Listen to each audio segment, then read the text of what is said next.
music.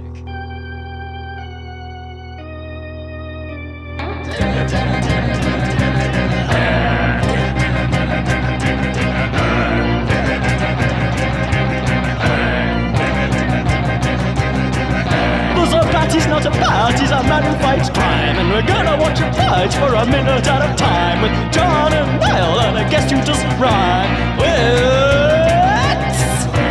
Bat Minute!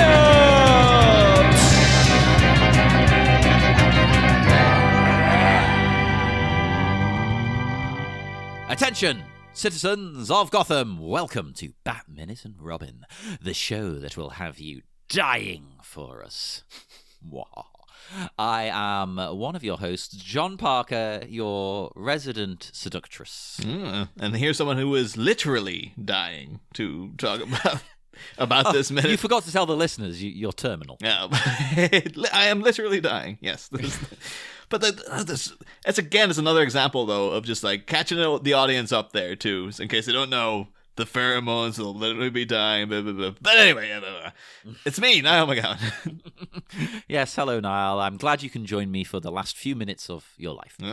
I'm going out talking about Batman the way I came in. So it's what you would want. Yes, you would. And we are joined once again by our super amazing special guests. We've got Johnny and Dave.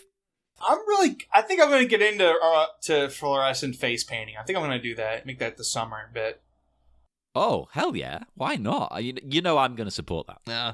That's the thing, too. I know we're not quite there yet, but the mention of the Turkish bathhouse is like, on the commentary, Schumacher is like, yeah, we needed a place that would, in theory, have a pool and loads of steam in it. So we thought of that. And it's like, Joel, this movie is already dripping with homoeroticism. You can't bull me and say that it wasn't just because, well, they're quite homoerotic, the Turkish bathhouse, bunch of guys sitting around sweating together. Friggin' Arnie's been there. Friggin' was it Raw Deal or Red Heat or whatever? It begins with him in a Turkish, like, well, not a Turkish bathhouse, but the sauna and stuff, and even that whole scene's intensely erotically that charged. Is a whole thing in the queer community is a gay sauna. They're called that because it is a sauna, but the implication is it's like kind of freewheeling sexual things are going on. Yes, yeah. Like, you're going to the sauna, but you're not going for the sauna. Yeah. I've never been in a sauna myself, though. This is going to sound so posh and fancy and over the top, right? But you know, when I had to leave Pakistan, where I was living, because of 9/11 and whatnot, the British government paid for me to move to England because my parents had to stay in Pakistan. So they were like, okay, we're going to pay for you to go to a boarding school. So I had to be with a load of rich wankers, let's say. And they were exactly the stereotype that you can imagine. Terrible, awful people, scum. So I left. I just walked out. But the boarding school had a sauna. So I could, anytime I wanted when I wasn't in class, go for a sauna. Yeah, it was insane. It was amazing. It was really nice. Like I get it. I don't enjoy a lot of these kind of activities, but it's weirdly pleasant. I don't know. I'm just too much of a guy who I don't like other people. Well, that is the thing. At least this, you'd go in with one mate, and then if someone else wanted in, they'd see you and be like, even at that, it's too much for me. It's just I would do it if I had a guarantee that I'd be in there by myself and stuff. But that's just my own misanthropic nature, though. Well, I get it. I'm quite shy about my body. So I don't really want to be topless around someone else. You know what it is? It's we're all dancing around the reason why it's we all like the idea of the hot tub because it's a party atmosphere. So we're all everyone's usually drinking a bit. The heat makes you get drunker faster or whatever it is. However that chemistry works. And it's a lot more everyone's in bathing suits. We're all kind of just relaxing. But with Turkish baths, it always feels like it's supposed to be just a bunch of people just sitting around, and that's all you do. You just sit around. Yeah, because they're too masculine to have fun. Yeah, it's you can't have fun here. You have to talk about other serious topics or something, or business deals. Yeah, or it goes the other way, and it's Eastern promises, and now we're all naked fighting, trying to stab each other. I'm okay with not the naked stabbing part. That's weird. But I'm okay with just chilling. I don't know. It's very well established that I don't like clothing in my everyday life. That's cool, though. I mean, that is Johnny's code name is Johnny No Pants, of course, it's in the group chat. My brand. It's my brand. The only thing I can't get behind saunas because I don't like to sweat in my free time. It is a different kind of, I don't know, I find it different. It's not like sweating like when you're just out in the sun or you're working out. It's a different sweat. And then you go for a shower afterwards is the idea. So I don't know, I kind of don't mind. Whereas normally I would hate to sweat. Like I'm English. I don't like to be hot. I don't know, like in post-pandemic times now, like, well, I suppose because over here everything is just like, yep, it's all up and running, everything's fine again, quote unquote. I don't know if the sauna industry took a hit or anything because it's like there is a sauna 3-4 minutes from my house. I should just go and it's called Adam and Eve Turkish Bathhouse. Oh, I should go. Oh, we should go, John. You can dress Record it. an episode in the sauna. Your mic would immediately frizz out. But you go dressed as Ivy, I'll go dressed as Bane, and in the trench coat and the hat and everything. So there we go. Beautiful. I love it. I fully support this. Any excuse for me to dress as Ivy, and I'm on board. But that's just that is the bonus episode, and you can just barely hear us because it's like, yeah, the mics are shorting out. I've got the mask on. It's just a nightmare. John's wig just keeps slipping off his head. It's too wet. Can't get the wig on. There's like a bunch of crusty, like 50-year-old men just sitting looking at us going, "What are you guys up to there?" Oh my god, it's happening! It's happening, people. Just Live Niall, from the Niall bathhouse. covered in like excess pool tubing to do the venom bit. Oh my god, I've never considered it before. It is going down. Too many tubes on me. Like the chin, I can't breathe. The chin kills. This is all assuming that Niall, like what you said, isn't true. Maybe it took a hit. Maybe it's closed. No, only one way to find out, John. But let's go with the mics, baby. It's happening. But the thing is, though, we're not even at the Turkish baths yet. I haven't introduced the episode. This is minute 57. The minute starts with a bed break, and it ends with a trip to the bathhouse. Hey. It's spa time today. This opening shot here. Like, say what you will about Batman and Robin, but like friggin' Joel Schumacher knows a good visual when he sees one. This looks like a panel. This is fantastic. Like, I think actually we did have when Mitch Bryan was on way long time ago, like probably 3 months back now in recording or whatever. I remember him saying that he was a part of a group that, like, you know, people would put screen caps from movies up and just let people guess what it was from. And he put this up, and people were like, "Is this from like an Ingmar Bergman film? Is this from like, you know, some like the French art house thing?" And he's like, "No, it's Batman and Robin." He's like, "But it does look like that, though. If you told me this was from like 1957's, you know, Jules et Jim or something like that, I'd be like, okay, yeah, I guess it looks like it's from a much kind of artsier fare than it really does. It's such a good shot. I'm in awe of it. And again, Arnold's acting and just the way he's lit and things like that. It does make you feel bad for this guy, which is insane because you shouldn't. I do love as well how even in this state, even with him dying before our eyes, he manages to get in a little joke about killing the guards. Yeah. Respect to this warrior.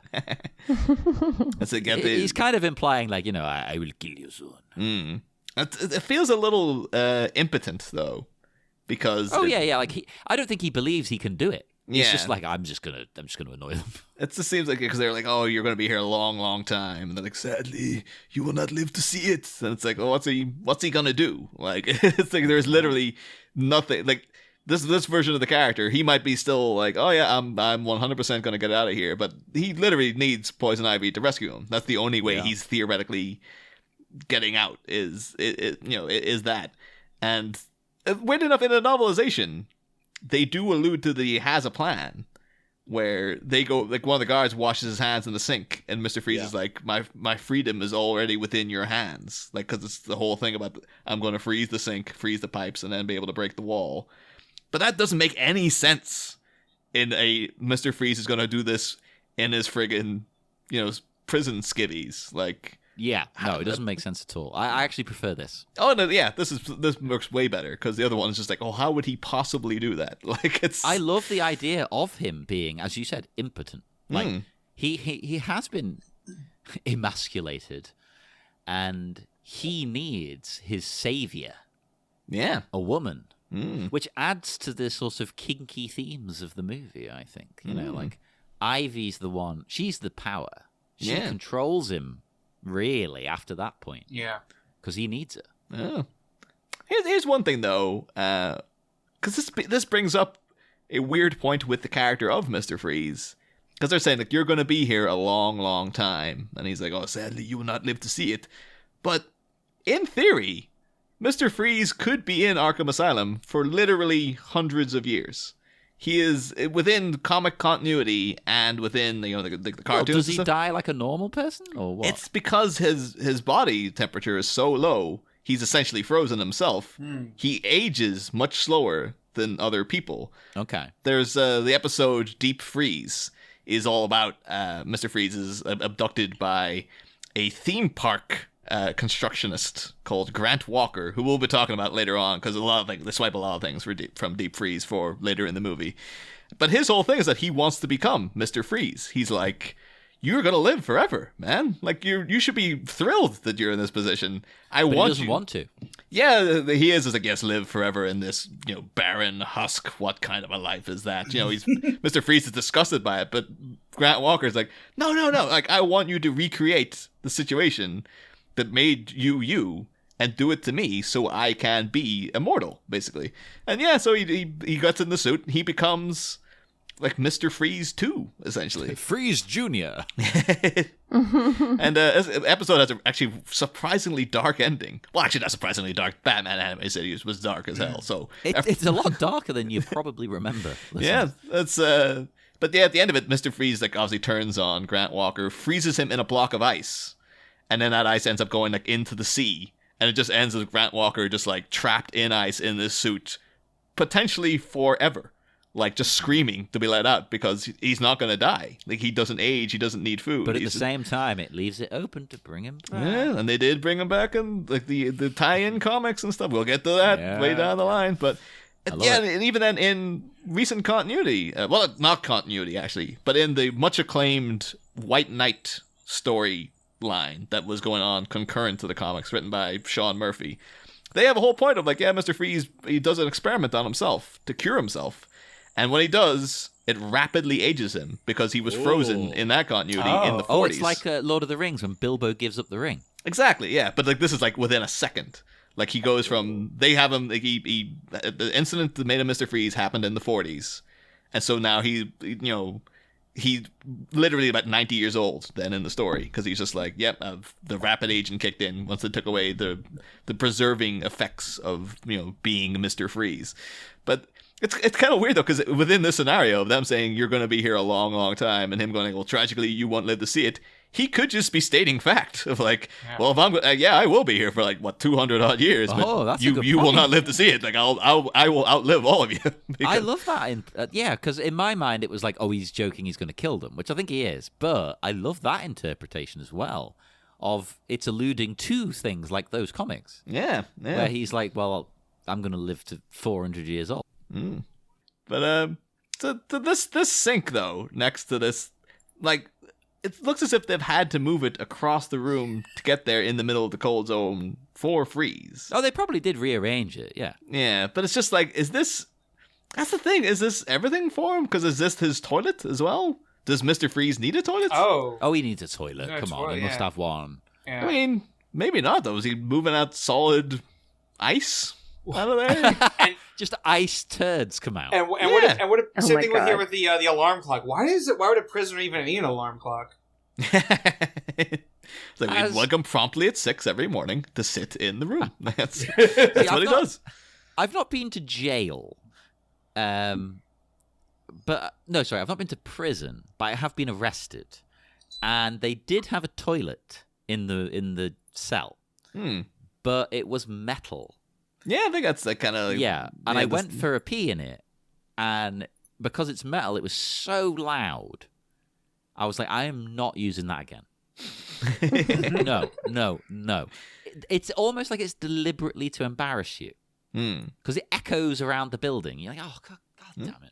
Well, that's Mr. Freeze's thing, though, is he has to stand up, because it's quite a tall sink, so I guess maybe he has to, like, stand up on the little rungs and then aim down. But again, even pee for this guy would be probably... Ice.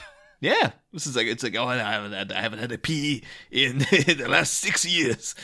Do you know what that's like? All I want is to pee. He is a living Austin Powers in that ice cube, where it's just like, it's all dying to get out. It's been there. That's why he is the way he is. It's like, it's not grief for Nora. It's like, I really need to go, but I can't. The draft, once again, I think has too much in this sequence. Because the guard says, get used to it. You're going to be here for a very long time. And Freeze, looks up at him and says, I'm afraid not. You see, the means of my liberation is in your hands. Sadly, you will not live to see it. Yeah, that's the thing with the sink. Yeah, where it's supposed to be. It's over the top, though. Even if you're alluding to the sink thing, you don't have to talk about it.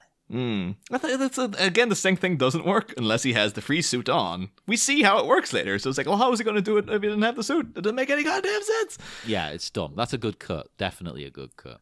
Yeah, but I do also love though Freeze's sort of like orgasmic, like yes, like as he's just basking in the cold.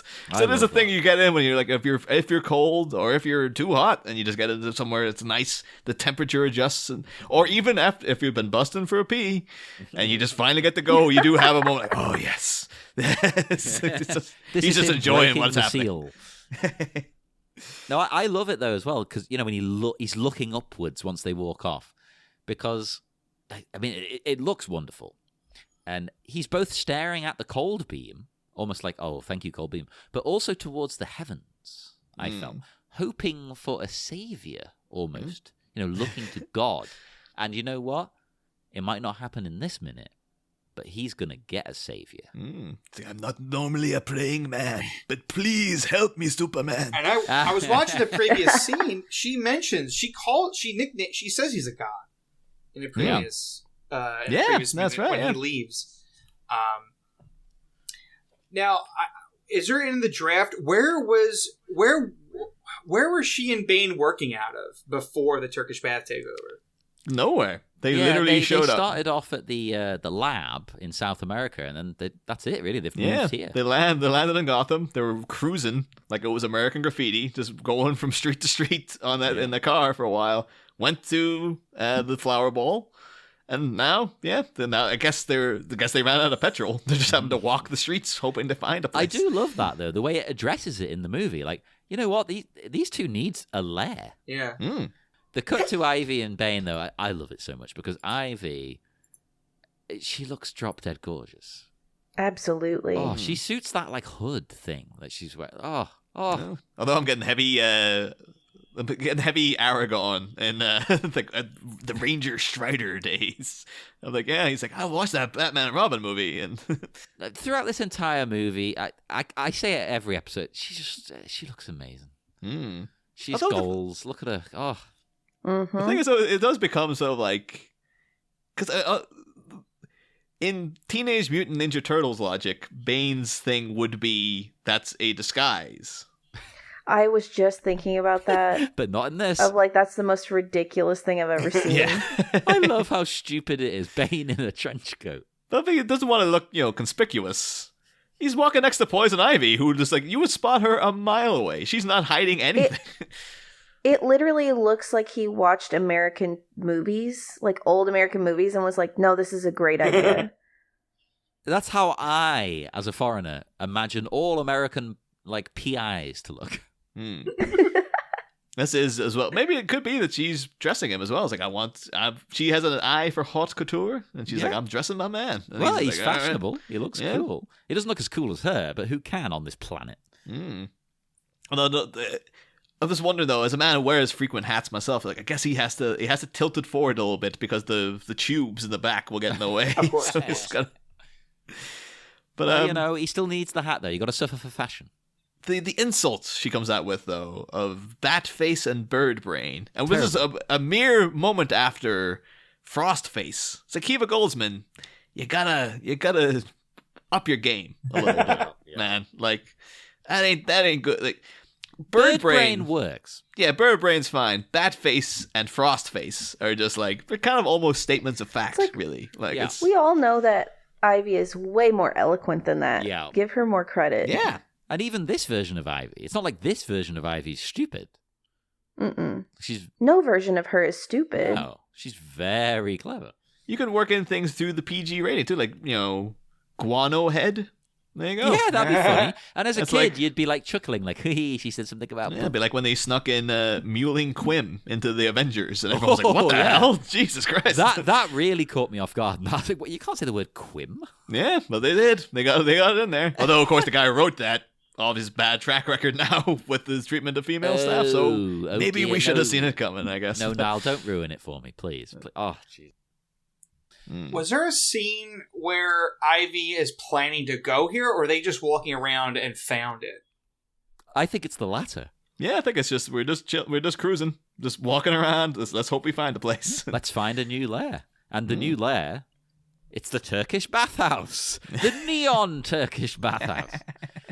Of course it's neon. Of course. That's the only thing that makes logical sense, right? I think I would pay more attention to signs if they were painted in neon paint. Like, Yeah. I like the aesthetic of it. It's like, yeah, it actually. Although maybe that's the downside. It looks too inviting. Now it's like, oh, condemned, you say, but it's nice writing, so I kind of want to go in. The only thing I can think of for headcanon is there a name for this specific gang? Are they mentioned in any of the drafts? Yes, they do. We're actually going to get into it in a little bit because they have a very specific name. They are the Gollum Gang. The Golems. Okay, so maybe the reason it is painted with fluorescence is no sane Gothamite would come this way. So they would, they see a condemned thing, they leave. But if you're a gang member, you come and see this. Now you know that you shouldn't be here. You know the Golems have it. Like it's like if you're in the know, because I think that this will make more sense when you guys get to the biker scene where it turns into kind of like a who's who of like warriors meetup doing doing bike races. I think if you saw the Golems there later, you'd be like, oh, okay, they're one of many gangs. In Gotham. I can't unthink that they're like the Dayglow version of like Mad Max people. Yes. This movie's had a few moments where there's a Mad Max feel. I said it just a few minutes ago, actually. Some of Mr. Freeze's guys have a Mad Max kind of vibe going. Yeah. Although it's weird with this gang, because I always assumed they were supposed to be the same guys from Batman Forever. That Dick Grayson gets into the scrap They feel like they are, but they're not, are they? Yeah, but the leader of that was Don the Dragon Wilson, and like this ain't the same guy. Like it's it looks much more intense. The guy who's in charge of this gang. But this makeup is awesome. They look like a luchador stable from wrestling from AAA in Mexico. Oh no, they do. They look fantastic. Like you just have to get over the fact that it's like a dark light gang. But why not? If you get past it, they look fantastic though. So and it totally blends with everything else in this freaking movie. So why not? A lot of bold color choices in the film in general. Weirdly, Ivy is one of the least neon characters. You'd think they'd really amp up her colors. So that's what we're saying when she infiltrates that flower ball. She's one of the more subdued looking people there. Yeah. So she doesn't really stick out. It's like, compared Well, to she everyone sticks else. out in her beauty now. Come on. Oh, well, she's on the stage with a lot of like beauty queens as well, though. So Yeah, it's but like, she's the it's- most beautiful. only Don't you dare thing- diss my Ivy. Yeah, no, the only thing that I'll give you this though, the only thing that does highlight in the black light are the leaf accents on her cape. Because when you see her in regular light, it's just a green shawl. But when the black light hits you, you get to actually see she has leaves on it. So there's a little bit there, but yeah, you're right. Like she's not in big ultraviolet light to accent anything. Yeah, which they could do. I'm kind of glad they don't, though. Yeah. Because I like her to be more earth tones. Mm-hmm. Like she might be bright Always. greens and reds, but they're earthy bright, if you know what I mean. But that's the thing, though. So yeah, this gang is the Golems, and it's spelled Golums. It's not Golem. like the So Jewish it's Gollum, folklore, like Lord of the Rings. like Lord of the Rings, and I can only assume that like it is a reference to like they are kind of subterranean, sort of not sniveling, but sort of very like you imagine they don't get out in the sun much. These guys, they're just like they are underground, sort of nefarious, scurrying little bottom feeder types, like Gollum, basically, and it also makes me think too that they might be just flat out nerds, because who else would name themselves after Gollum, particularly in a pre-Peter Jackson movie time? That's indicating they read the book, so they might be like, yeah, man, it'd be cool with the Gollums. It's like, all right, but if anyone else figures out where that name came from, they're gonna hand you your teeth in a basket, man. Like they're gonna know that you're nerds. So. But also particularly too because the song they're listening to. Do you guys know the song that's playing?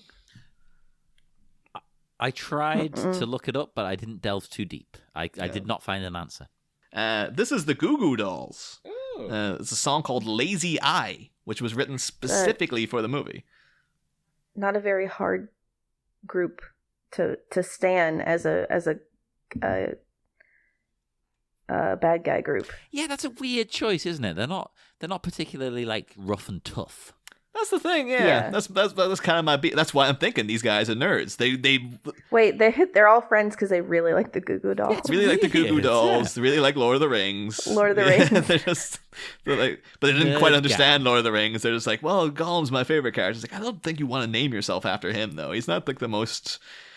Like, I understand why people enjoy him as a character, but I wouldn't want to be associated with Gollum. He's not like, cool. Yeah, he's a bit like, ugh, why would you want to be him? But that's fascinating to me because the Goo Goo Dolls, like what thinking about the era. I mean, you could go with some sort of hardcore rap that would fit the gang, or you could go. Thinking of when it was made, you could go with some like new metals on the horizon. Well, I say on the horizon, it's in full swing. Some Korn. Wait, I was gonna say Korn, or now you're gonna have Coolio later. Did he have any music featured in the actual film, or is it just credit stuff?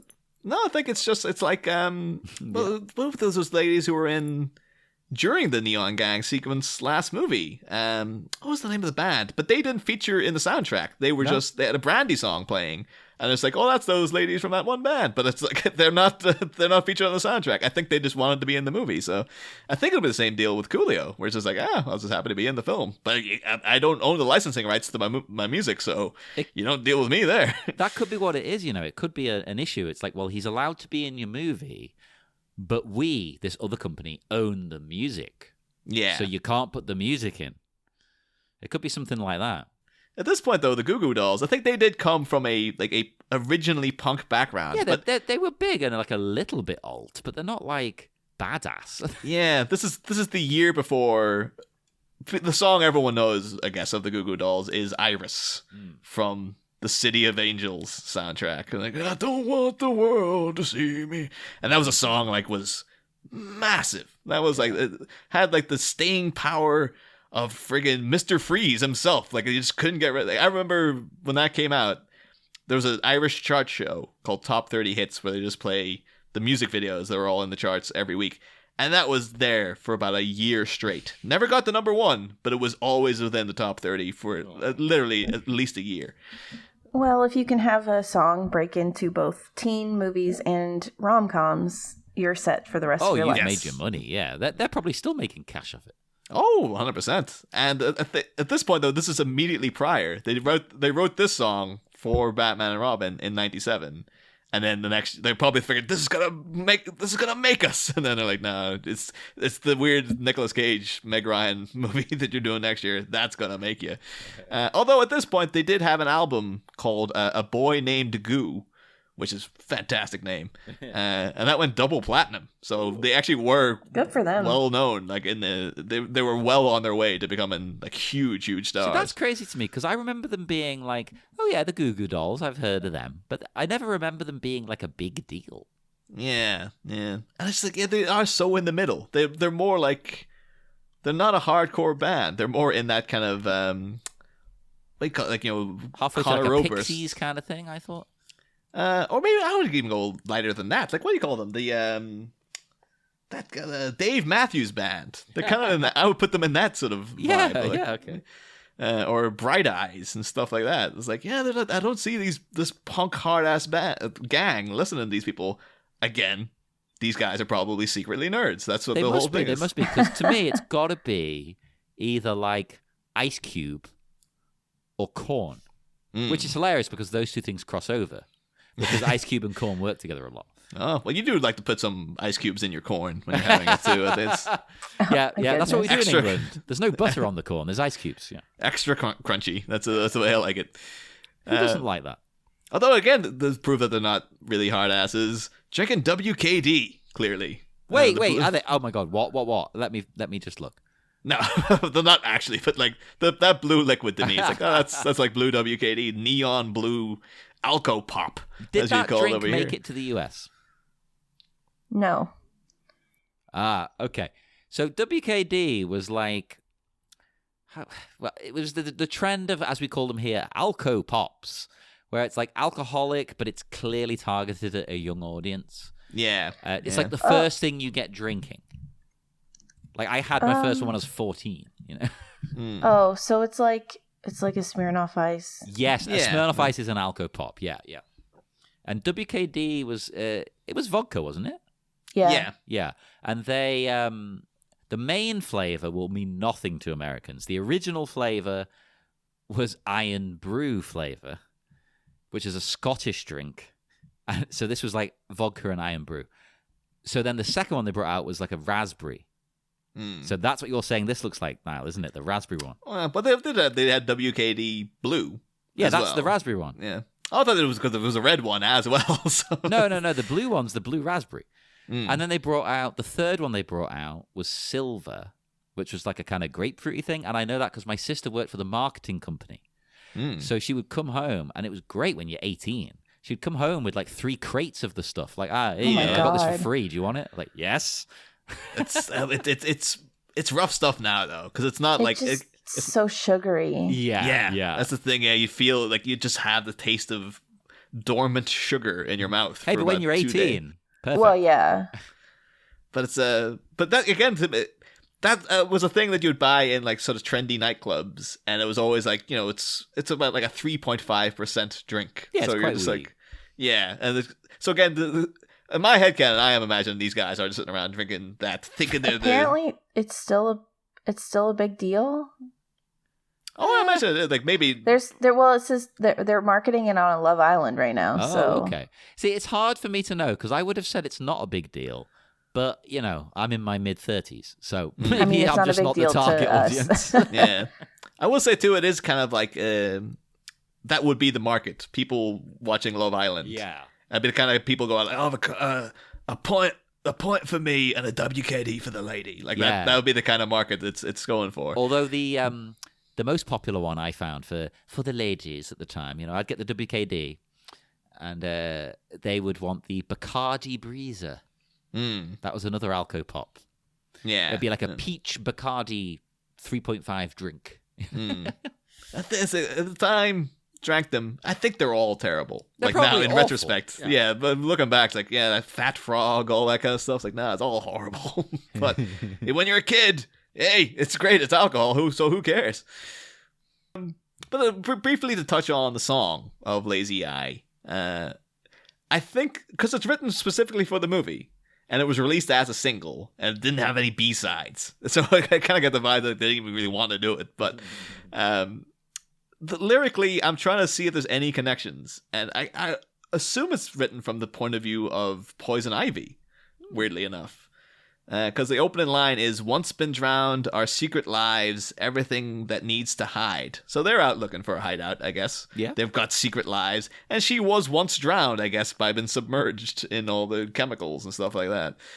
And then, yeah, I don't believe in signs. She ain't buying that condemned keep out sign. She doesn't believe in it. I don't believe your lies, because those guys clearly put it up and painted it neon because it's their hideout. And then, yeah, the chorus is just caught in the breakdown over and over. And Bane's gonna break down this gang and break down this whole hideout. So I'm assuming it's written from her perspective, but maybe not. It could be like the, Goo Goo Dolls were like, we have this thing. I think It doesn't. No, I was gonna say, I just think the shot of him breaking down the door, I just have to get this out. I think it's too dark. No. They don't have any accents on at least Bane. Like, Oh, you want Bane to glow? I want Bane to glow because he would look more imposing because he's just a big black silhouette.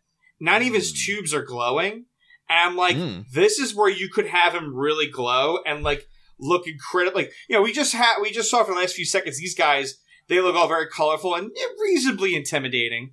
But to see this guy come in, and the only thing really glowing is just his button. I think if you had the tubes glow, I think if you had like maybe have his arms have a little bit more of a yellow fluorescent on it, but then like have green veins up and down his arms start to get highlighted because of the color, I think would really show off. I'd even have the accents of his mask glow. Oh, mask. Yes, the mask. Duh. Big luchador cool. mask to just counter their fluorescent faces. Here's his fluorescent faces. He breaks the door down.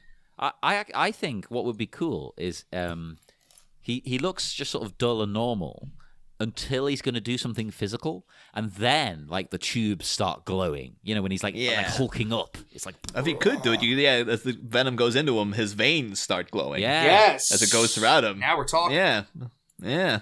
That'd be much better. He could even like have to slap that button on his chest to do it. Like a bam, and then like. We'll say though as well though, again with the whole like golem thing, I was like, I don't know if that's what they're going for, but in Jewish folklore, the golem is it's a man-made monster made from clay. I have been to the synagogue where the golem resides. Yeah, this is the allegedly in the attic, but you're not allowed in the attic. It's like, well, if he's there, let me see him. That's the thing. Let's like, we totally have him. Oh, you can't see him though. No, he's up there, but no, you can't. Yeah, like, mysteriously after the mass robbery that happened in Prague, it was like, no one's allowed to see him anymore. Now, like, we definitely still have him though. He's definitely still up there. And I've been to the grave of the guy who made the golem, Rabbi Love. Has there ever been do you know there's any Batman Clayface Golem allegories? You should be. Oh yeah, the man made out of clay. Like, why wouldn't there be?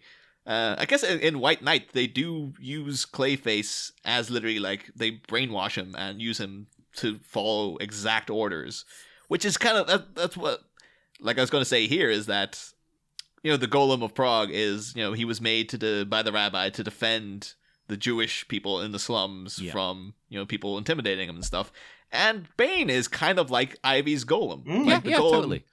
Like wordlessly, completely obedient, will do whatever you say, almost too literally, like almost in a kind of Drax manner, but doesn't understand nuance and stuff. So I'm also wondering if they call them the golems or golems.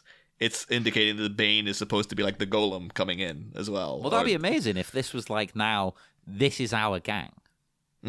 We're taking you over. That should be a thing. Yep. It should be that Ivy comes in and she's like, oh, current tenants, but I can use them. And she pheromones them. That's her gang. Yeah, and they're all into her. They're like, oh, we love you, mistress. Yeah, and they're the golems because Bane was the original golem, and now they all do immediately what she says, no matter what. Oh my god! And what if? Oh my god! You just hit. They now and in the next scene they're wearing similar like masks, but it's not for venom. It's just breathing pheromone tubes. Like every time you see them, they're like glowing hot pink tubes on the sides of their face, and love that. They're just constantly breathing it. So it's like she doesn't have to even manage them. The masks are on them. They're constantly under her spell. Yet again, we've improved this movie. Yeah, it could be that some people might say it's a bit too dark maybe to do that, but I say go for it, man. Why not? Yeah. It's that's a great idea. So, but tragically, just more goons for Batman and Robin to punch, and they're bad guys. So like even if they weren't under her control, they're still bad guys. So there's a little bit of a moral like, he can punch them. They're bad guys. Yeah, they were already evil. They're still gangs. They're just gangs now under one roof. But it's never utilized, though. Much like they didn't utilize last season with the box. It's like, well, Edward Nygma can control people's minds. He can manipulate brainwaves. Why isn't he using people, like random people in the street should be attacking Batman? Because he's like, he has control of them. They never utilize the fact that Poison Ivy should have literally an army because she can control people's minds. I would remember, love it. Look, this isn't coming. I know this is the coming weeks, but remember to bring this topic up when you get to the motorcycle races, because she could literally do a Cyrus "Can you dig it" scene, controlling all those gangs, even the clearly Clockwork Orange gang. Yeah, you bring them all back, but they've all got that mask on with the pink pipes coming out of it, and it's like, there you go, she got all of them.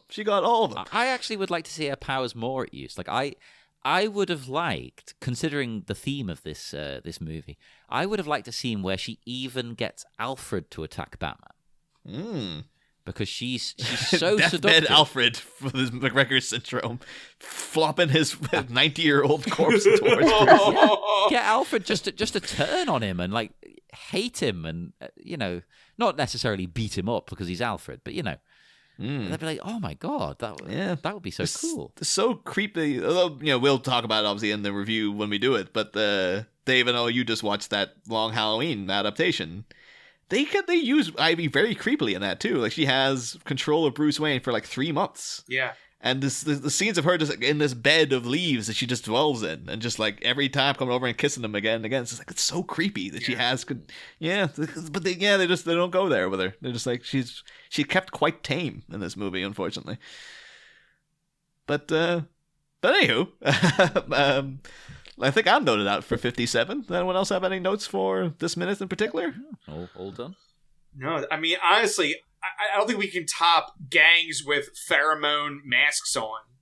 I just feel like that would have totally worked for this, because we by the end of the film you realize she's the head villain. Like, she controls Freeze, and she's screwing him over, and she's making everyone fight each other. It's like, we were so close to having that.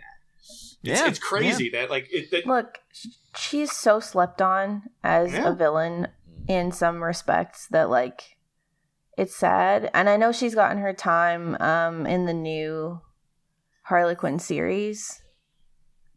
But like, I just always want more Ivy. Okay. All right. I just thought of another idea. You're gonna love this. So I'm not gonna spoil the film, but the Green Knight. I just saw the Green Knight. The Green Knight is also an allegory for nature, and how Alicia Vikander, she's in the movie, and at one part she talks about how like all of man's life is pretty much you're fighting back the weeds, and you're constantly like to keep your castle clean, to keep your place clean, because as soon as you don't, the weeds will come back, like they're infinite.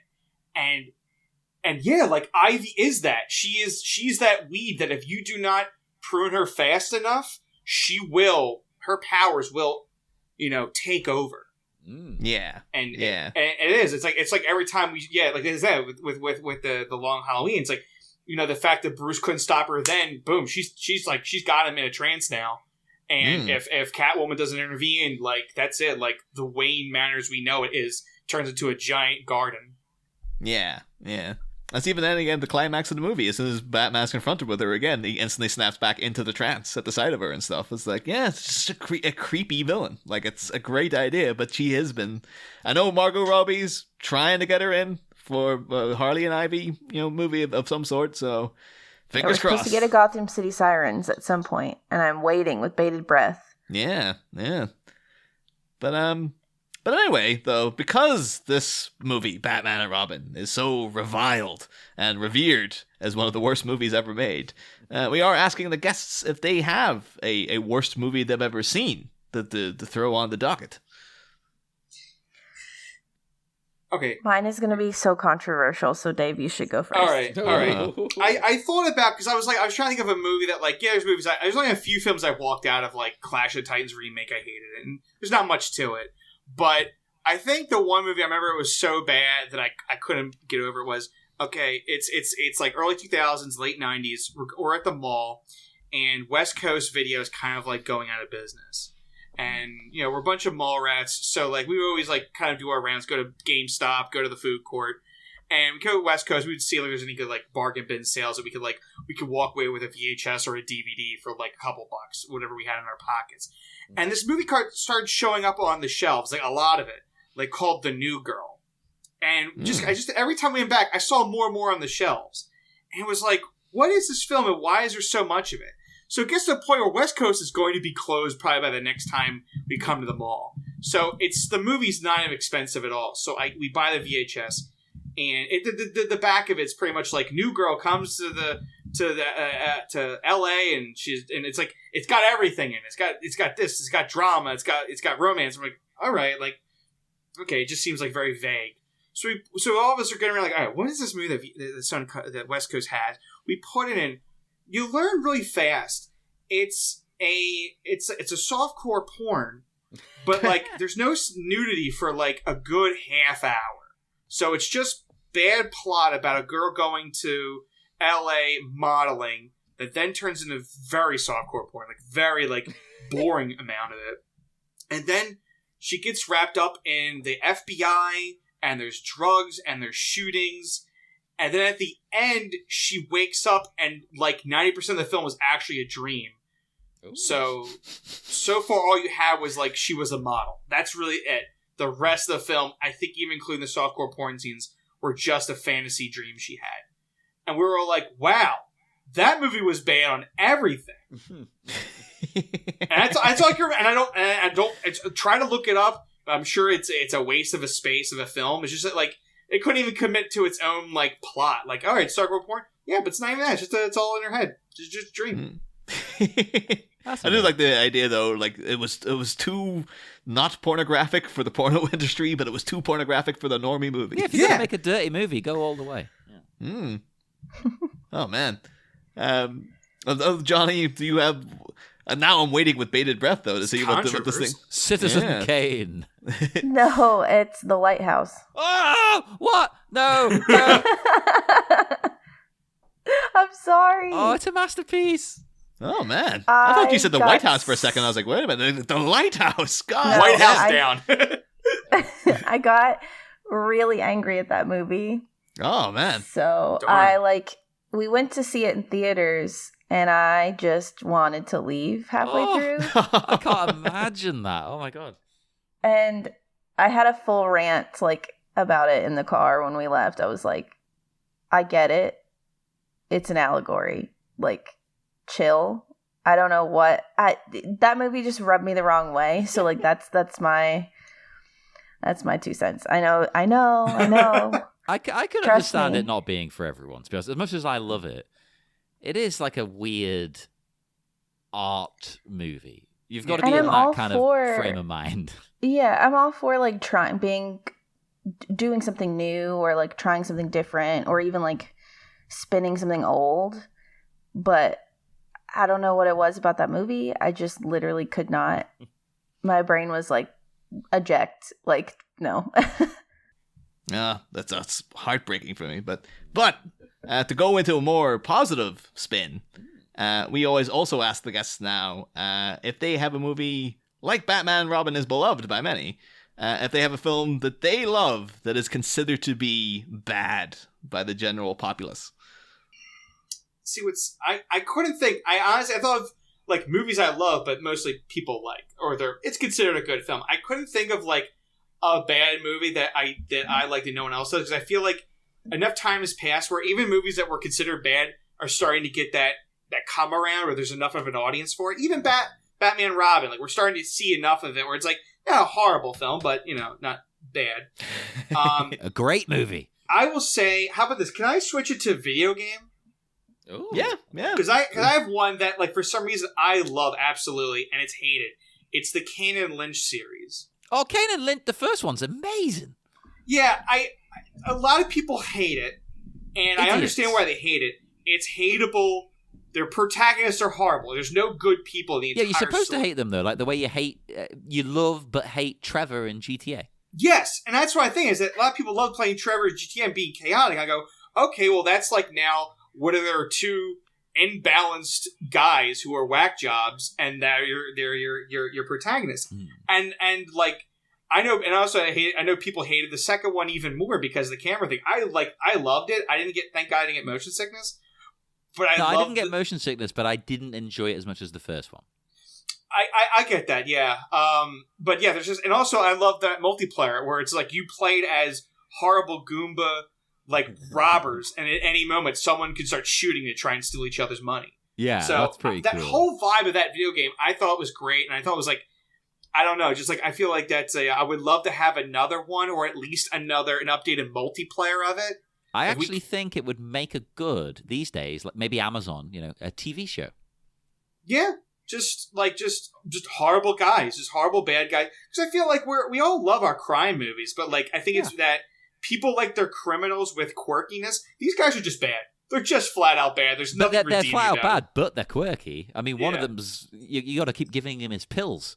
Yeah, that's an integral part of the gameplay. Yeah, I do love it if you do co-op. That person playing as Lynch sees everybody as a cop, and they just start shooting at him. So they even work the gameplay of his mental psychosis into it. That's great. So that's my thing. It was like, I will defend that franchise. There was like a very short-lived comic series that didn't do much, but it was just like, if it's Kane Lynch, I'm in. Like, I would love if they could do a third one, or at least a new multiplayer of it. I would love it. Hell yes. But Johnny, do you have anything? Doesn't have to be a video game now, though. No, we've gone No. into I do, though. It's Catwoman. Halle Berry. Hey. Oh, check out our special episode about it, people. Yeah. She's like she is my favorite DC woman. And I love Halle Berry. They did her dirty in that movie, but it's got a soft spot in my heart because it's like, it was before its time of like having a person of color female lead. True. Yeah. As a superhero. True.